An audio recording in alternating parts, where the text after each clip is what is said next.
Okay, y'all had me here for another season. Don't nobody ever tell y'all that Really B don't love her subscribers, because y'all got me doing this life after lockup or love after lockup. So, this season 3, episode 1. I know I'm behind, but we're gonna go ahead and get caught up tonight. So listen, episode 1 was basically just introducing you to some of the couples, because I don't think these are gonna be all of the couples, but I think this was the majority of the couples. So let's just go through a little bit of what it is.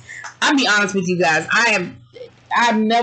You never cease to amaze me. Sorry, I'm looking for something. Never ceases to amaze me how people meet people in jail. I just don't. I don't understand. They have like a whole dating website for people to meet people in jail.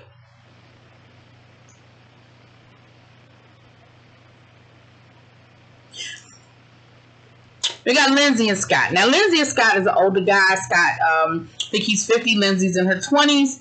Lindsey's in jail for drugs, selling drugs. She was took the cops on a high-speed chase. Yep, a high-speed chase. And I think they said that they got up to 140 miles per hour. So she had a whole lot of crystal meth in the car, okay? She said that she's used to having older men take care of her. And that's what Scott is doing. Scott has spent a lot of money. He has moved from New York to Mississippi. I guess that's when she's released. She's going to be released to Mississippi. He has met her daughter, but has never met her. Because they showed pictures of him with her daughter, but he said he had never met her. He sends her money. He said he has sent her thousands of dollars to take care of her. He takes care of her. He takes care of her daughter. He pays whoever's taking care of her daughter. He takes care of them too. Scott said that this is the first time he's been in like a long-term relationship. Normally, he said, how did he word it? He said normally they just they serve their purpose and then he's done. So whatever that is. So yeah, we got that. Then we have Maurice and Jessica. Now listen, Jessica is from suburbs of Vegas. Looks like her family is kind of comfortable. She comes from a comfortable family. I would be remiss if I didn't mention that this is an interracial couple. Maurice is black. Jessica is white. Jessica family is not here for it. They're not here for Maurice. They're not here for this relationship. And Daddy is like, listen, if I catch him slipping, it's going to be a problem. Okay? They actually got married. And he's getting ready to be released. And they are legally married. She met him. And 6 months later, they were getting married. He's in jail for armed robbery. He just stole some shit, child. Her sister stopped speaking to her. Her sister said that anybody who would do what she did has a lack of judgment. And that is a bad role model to have around her child. She don't want her or her convict husband around her child. And she has stopped speaking to her. So they haven't spoken in like a couple of years. Okay?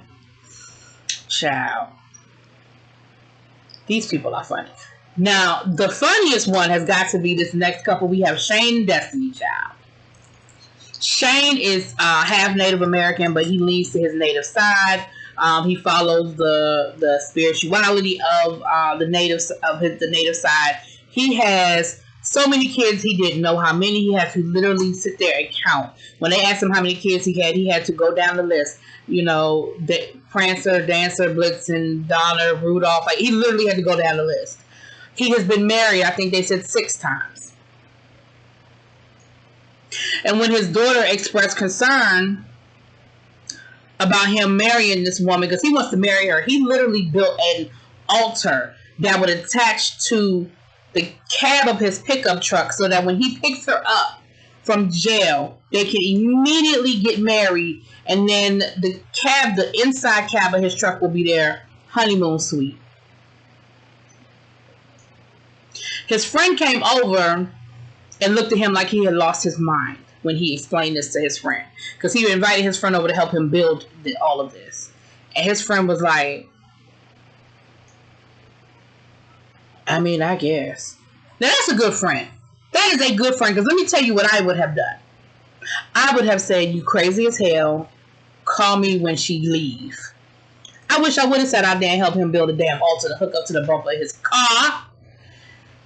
Anyway, and he actually has 2 kids living with him, and that's interesting because, you know, I'm not sure all the different laws in the different states as far as her living there, but that's an interesting thing.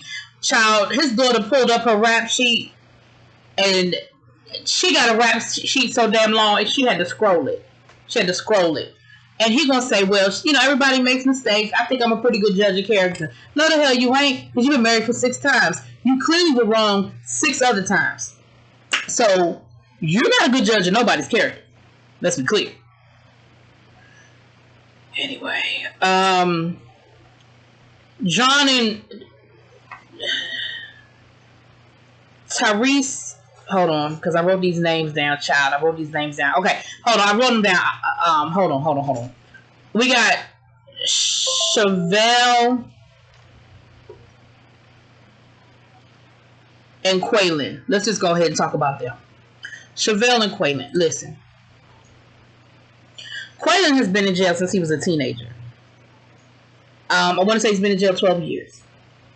He said, I was angry when I got to jail. You still sound angry, Kweilyn. You still sound angry. Now, Chevelle, anyway, she is a single mother, and of course, ain't nobody feeling this whole situation. Her family and friends are not feeling it. Looks like she used to be a rapper, and she had a situation where they got duped by some producers, and it was in the local paper and all this other stuff.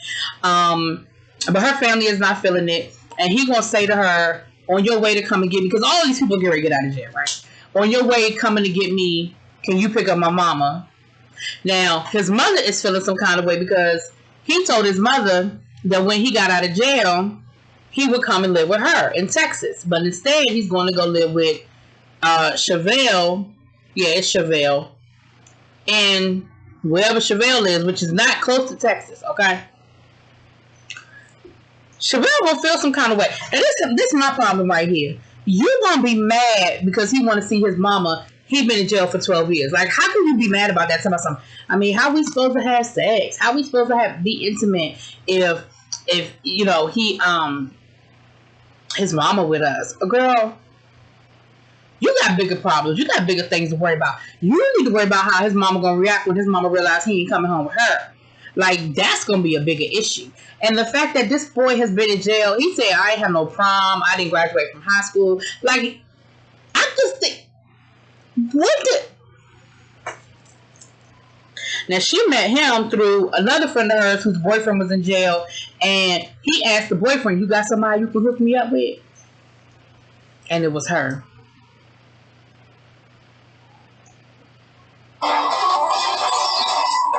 Sorry, y'all. Hold on. Let me turn off the volume. Sorry about that.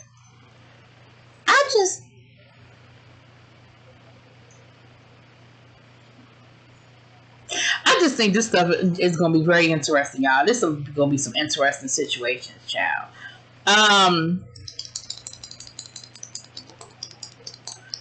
Then we have John and Christiana. I hope I got the right couple. Hold on. I want to make sure I have the right couple. John and Christiana. Now, I believe John and Christiana is the couple. He looks like he's a mechanic, but he said that he has sent her like upwards of $20,000. He said, I make a good living, but she needs him to bond her out of jail. So he had to go see a bail bondsman. Mind you, he's never seen her because she said to him, I don't want you to see me because I've gained some weight and I'm embarrassed for you to see me. So his friends are like, you know, you could just be really getting catfished right now. Like, you never visited her, you never seen this chick. Like, you could really be getting catfished. And he was just like, I don't think so. I love her and this, that, and the other. So she tells him, you have to go to a bail bondsman and you have to bail me out. Child, that lawyer pulled her rap sheet. That lawyer said, it's going to be $50,000 for you to bail her out. He said, you do know that she's a flight risk because she ran the last time. Like, one of her charges is the fact that she escaped from a halfway house. Like, you understand this, right? He was like, I just want you to know because I would really hate for you to lose your money. And he was like, yeah. But he did look like he was real hesitant about putting up that $50,000 when he found out about that. But, child, he going to do it. He going to do it. He going to do it. Girl. This is gonna be a mess. That's all I gotta say, y'all. This is going to be a mess. All right.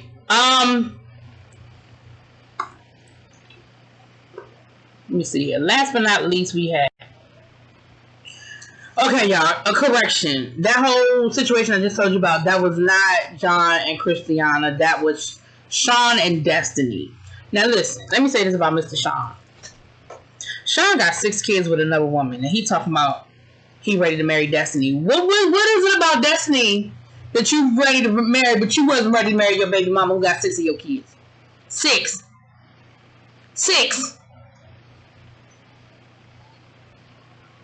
Now I don't. John and Christiana, I don't remember. Child, y'all, I can't read my own notes, so y'all got to work with a sister. I'm just trying to give you the overview of the situation. Okay, so I apologize, but it's Sean and Destiny. That's their whole situation. John and Christiana, they a whole nother situation. Child, we're gonna get to them in a second. Yeah. So that's pretty much episode 1. I have another name written down here, but we'll catch up with them in episode 2, child, because it's a lot, okay? I'm trying to do it on demand. I can't fast forward through nothing. It's 5,000 commercials. So we're going to catch up with episode 2 right behind this, okay? But yeah, we here. Another season, y'all. I'm already amused, okay? All right. Talk to y'all later. Peace.